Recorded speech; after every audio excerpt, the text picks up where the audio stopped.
If you're anything like me, you like learning anatomy through sports injuries. This is episode 20 of Learning Anatomy Through Sports Injuries. We haven't done cardio, so let's do it. Damar Hamlin, January 2nd, 2023. Damar is coming down from the safety spot to make this tackle on T. Higgins. Takes a hit, makes a tackle. Looks like a pretty normal football play from the first look. Now, from this angle, he's going to take this hit. He's going to go down. He's going to stand up. Great job. You made a play, and he's going to fall out on the ground. That's not good if you're Damar or anyone around him. So I need to set the stage of what the heart is, okay? So your heart has 4 compartments, right and left ventricle, right and left atrium. So the way that your blood flow works, from your body, it flows to your right atrium, into the right ventricle, to your lungs. That's deoxygenated blood from your body going back to your heart. Now from your lungs, it's going to flow into the left atrium, into the left ventricle, and then get pumped back into your body. That's how oxygen gets sent around your body, to your brain, to your feet, into everything else, all your organs.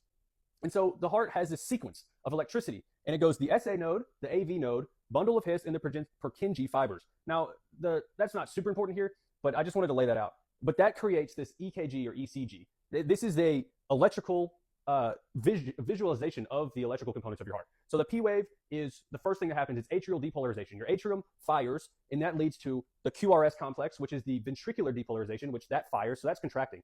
And then after that, you have this T wave, and that's the ventricular repolarization, and that's like a restart. It's restarting that cycle, okay? So, Damar, what happened with him?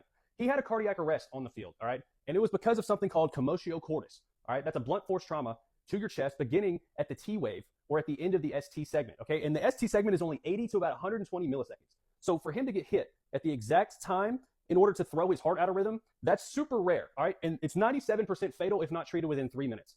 And so this training staff, they received an award for how fast they got to him and treated him. And he collapsed because the blood from his brain flowed out of his brain, and there was none getting back up in there, and that's why he fell out. So what happened with Damar? On the field, they did CPR, and they had an AED. An AED is like those paddles you see on all the doctor shows where they go clear. That's just a portable one of those, and it resets the heart rhythm.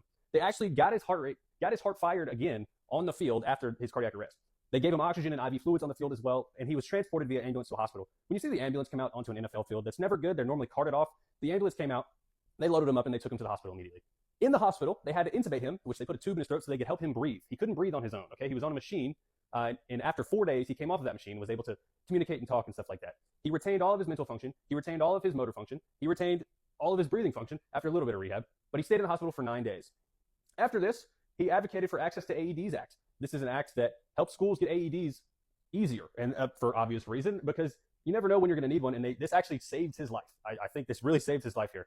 And he received the award, the George Hollis Award for overcoming adversity, and he still plays in the NFL today, but he returned only 4 months later in August of 2023. So that's Damar Hamlin.